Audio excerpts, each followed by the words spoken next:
Meu nome é Juliano Ciceron, sou autor do Crianças da Noite, o livro está em segunda edição.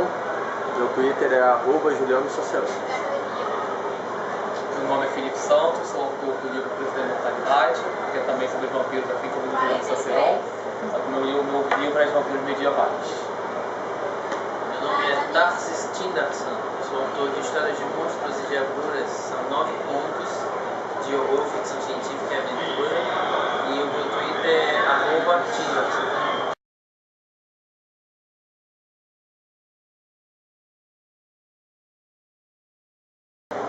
O Crianças da Noite é o segundo livro que eu escrevi. O primeiro foi Abençoado. É uma história de um terror psicológico, de uma família, e o Crianças da Noite eu escrevi um ano depois, 2005. Não tinha muita pretensão de publicar, até porque eu não sabia como era o mecanismo.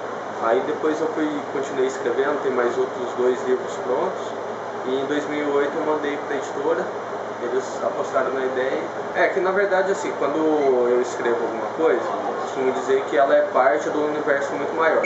Ele é um livro que era para ser fechado, só que no final dá para colocar um gancho para uma continuação.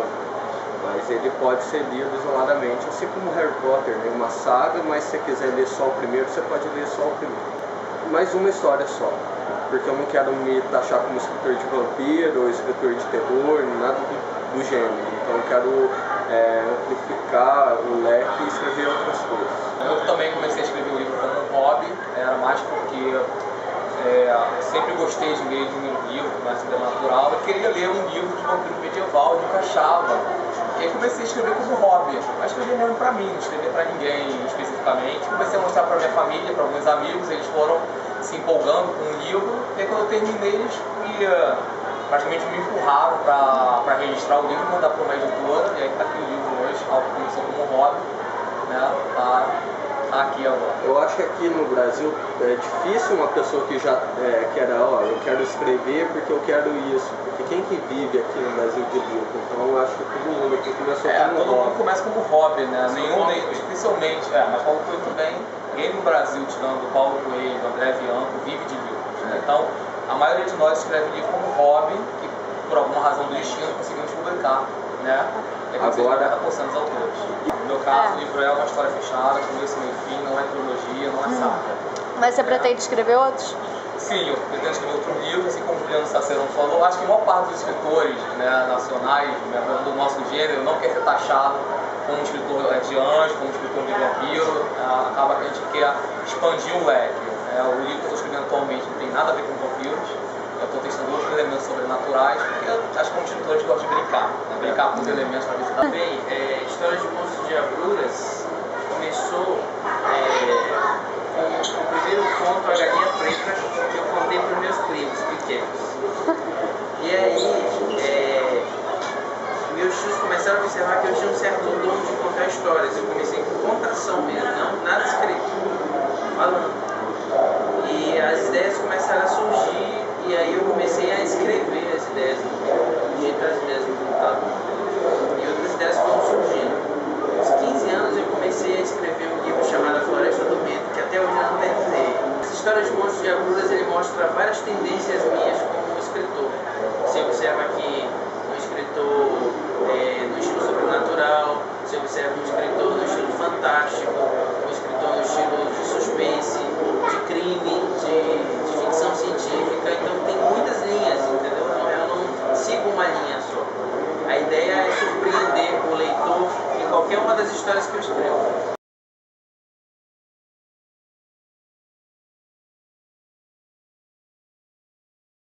Você citou Paulo Coelho e André Bianco. São exemplos bastante diferenciados, né?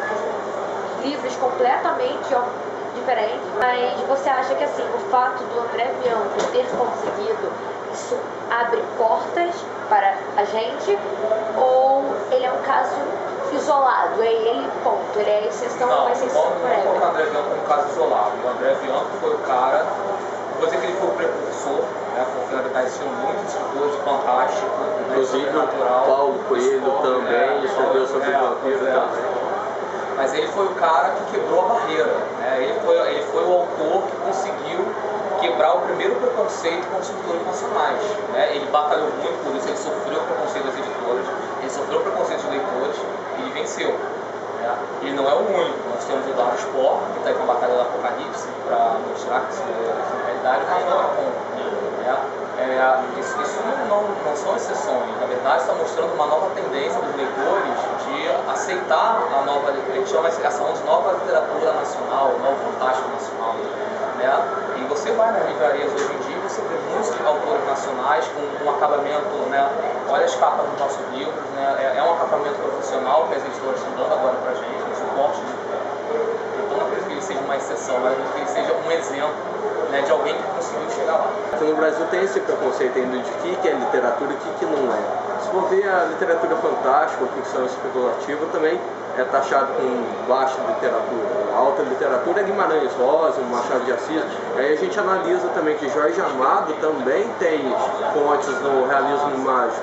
Se a gente pega Júlio Verne, é ficção científica e fala, hoje ele não é um clássico da literatura. Então eu acho que tem muito preconceito assim, sem concordar, né?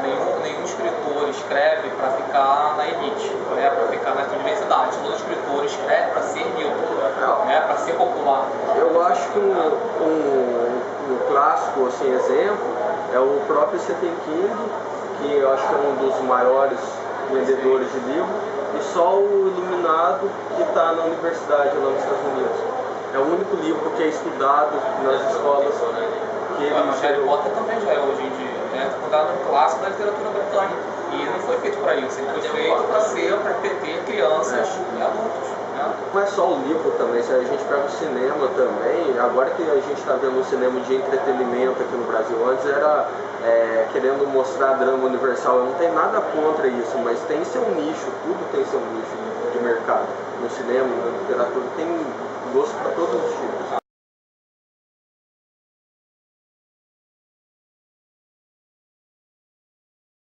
Então, na verdade, o Crianças da Noite, como eu disse, não foi o primeiro.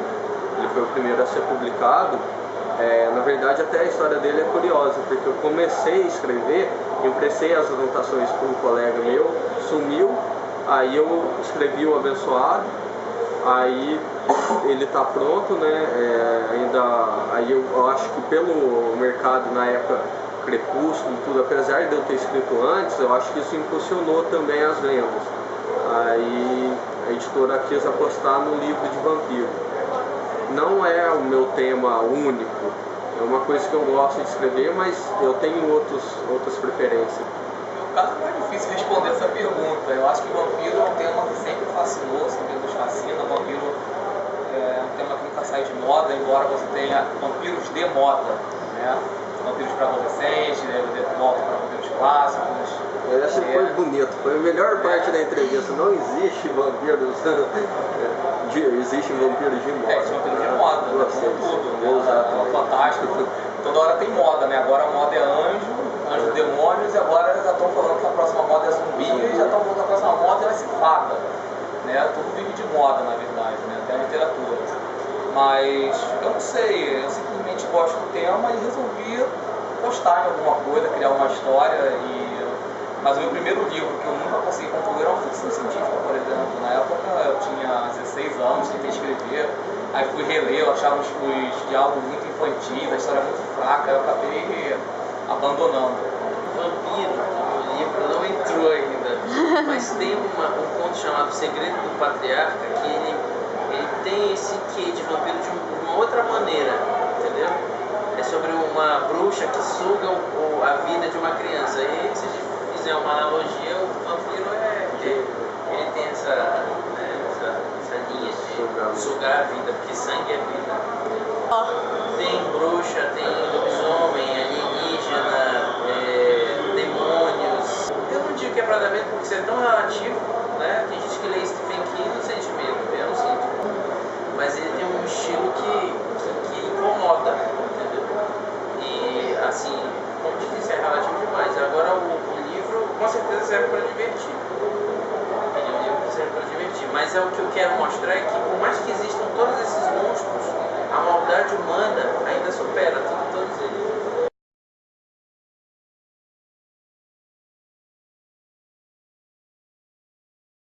No meu caso, eu explorei o clássico. É difícil explicar, né? Porque como são os vampiros. Mas eu tentei pegar os poderes, não são vampiros super poderosos, são vampiros que têm muita luta corporal, muita luta de espada no livro, como eu imaginava que seria na época medieval.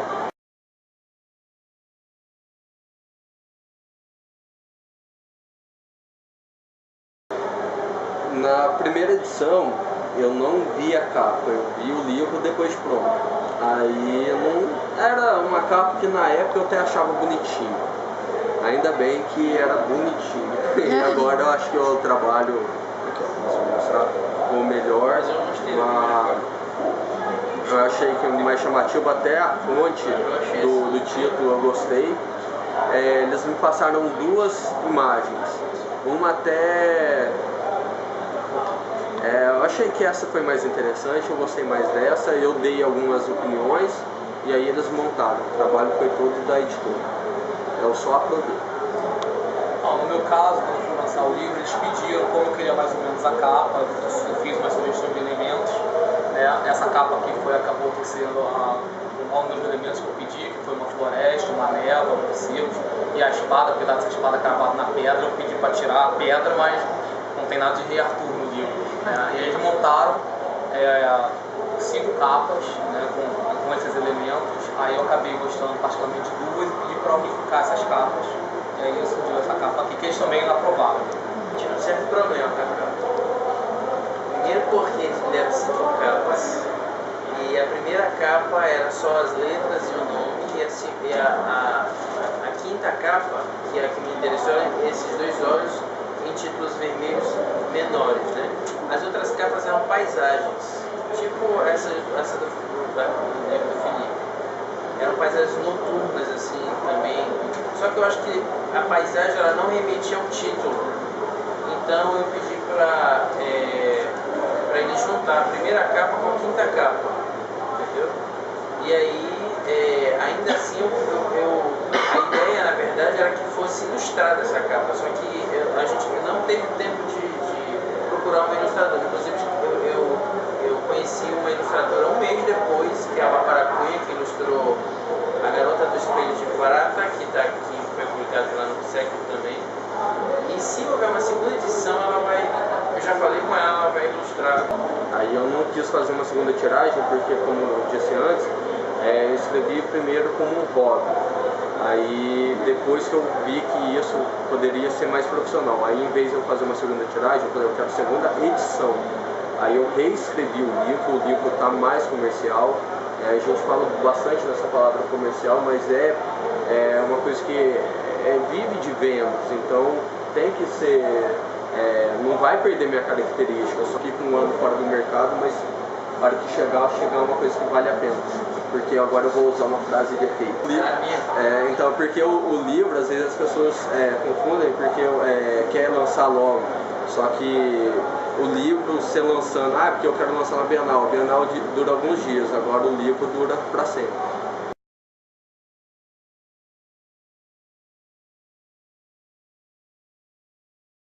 Eu gosto bastante, eu vou falar dos que me inspiraram assim antes de eu pensar até em escrever, que eu gostava bastante de ler.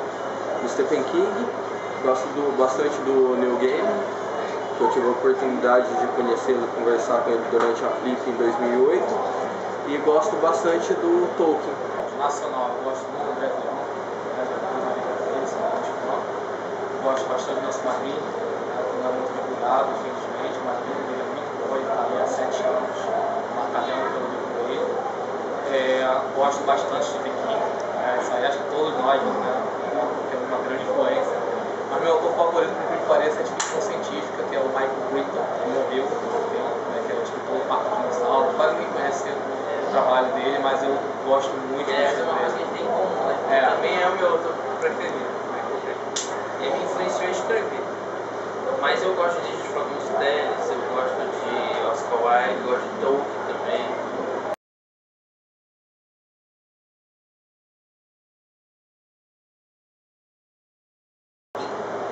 Ação. Vingança. Diabrunas, né?